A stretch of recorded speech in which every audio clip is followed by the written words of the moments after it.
अगर मैं तुमसे कहूँ कि बैंक एक्चुअली चाहता है कि तुम अपने अकाउंट से पैसा कभी निकालो ही ना, तो और सबसे शॉकिंग बात ये है कि बैंक तुम्हारे पैसे से सिर्फ इंटरेस्ट ही नहीं कमाता, बल्कि एक ही 1000 रुपए को सिस्टम में बार बार यूज़ करके हज़ारों करोड़ों रुपए कमा सकता है।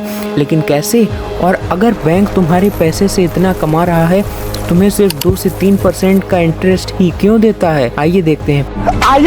वीडियो के एंड तक तुम बैंकिंग सिस्टम को कभी पहले जैसा नहीं देख पाओगे। हम सबको बचपन से एक ही आदत सिखाई जाती है, बैंक में पैसा रखो सेफ रहेगा, और ये बात बिल्कुल सही भी है। लेकिन बैंक सिर्फ तुम्हारे पैसे को लॉकर में ही नहीं सेव करता। एक्चुअली उस दिन जब तुम पैसा डिपॉजिट करते हो, बैंक के लिए तुम कस्टमर कम और रॉ मटेरियल ज़्यादा बन जाते हो, और यहीं से शुरुआत होती है असली बिजनेस की।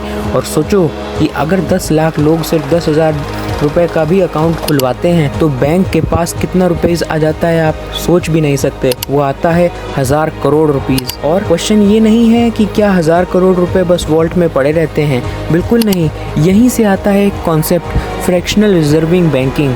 नाम थोड़ा बोरिंग लग सकता है, लेकिन इसी कॉन्सेप्ट को हम सबसे इजी वे में समझेंगे। इसी कॉन्सेप्ट ने दुनिया के सबसे बड़े बैंक्स को $1 ट्रिलियन इंस्टीट्यूशन बना दिया। समझो कि तुमने बैंक में 10,000 रुपए डिपॉजिट किए, बैंक ने उसमें से सिर्फ एक छोटा सा हिस्सा रिजर्व में रख देता है और बाकी पैसा किसी और को लोन दे देता है। अब जिस आदमी ने लोन लिया होगा, वो जाके किसी को पेमेंट करता है, और वो पेमेंट फिर किसी दूसरे बैंक अकाउंट में डिपॉजिट हो जाती है। फिर वो बैंक भी उस पैसे का बड़ा हिस्सा लोन दे देता है, और फिर वही साइकिल दोबारा रिपीट होती रहती है, और एक ही 10,000 रुपए इकोनॉमी में मल्टीपल बार लोन बन के घूमता रहता है। इसी वजह से बैंक के लिए ट्रस्ट डिपॉजिट गोल्ड से भी ज्यादा वैल्यूएबल होता है। लेकिन अब एक बड़ा सवाल आता है, अगर बैंक तुम्हारे पैसे से इतना कमा रहा है, तो तुम्हें सिर्फ 2 से 3% का इंटरेस्ट क्यों देता है? आंसर सिंपल है, बैंक तुम्हारे डिपॉजिट पर मान लो 3% देता है, लेकिन वही पैसा किसी और को 10 से 12% इंटरेस्ट पे देता है, कभी कभी 18% इंटरेस्ट तक में भी ऑफर करता है लोन। ये जो बीच का डिफरेंस है, इसी को कहते हैं नेट इंटरेस्ट मार्जिन, और इसी से बनता है बैंक का सबसे बड़ा प्रॉफिट। लेकिन कहानी यहीं तक खत्म नहीं हो जाती। अभी नोटिस किया है कि बैंक बार बार बोलता है सैलरी अकाउंट खुलवाओ, ऑटो डेबिट लगवाओ, फिक्स डिपॉजिट बनवाओ, मिनिमम बैलेंस मेंटेन करो। ये सब सिर्फ कन्वीनियंस के लिए नहीं होता। जितनी देर तक तुम पैसा बैंक के पास पड़ रहने दोगे, उतनी देर तक बैंक उस पैसे को बिजनेस में यूज़ कर सकता है। और इसीलिए बैंक्स चाहते हैं कि तुम पैसा डिपॉजिट करो, लेकिन फ्रीक्वेंटली विड्रॉ ना करो।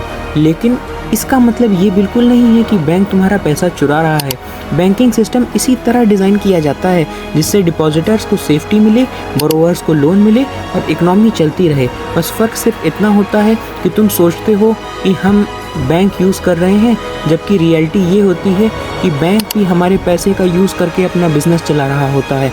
और इसीलिए बैंक्स को तुम्हारे अकाउंट खोलने से भी ज़्यादा खुशी तब होती है कि जब तुम अपना पैसा उस अकाउंट में छोड़ देते हो। अब समझ आया बैंक एक्चुअली चाहता क्यों है कि तुम्हारे अकाउंट में हमेशा बैलेंस रहे।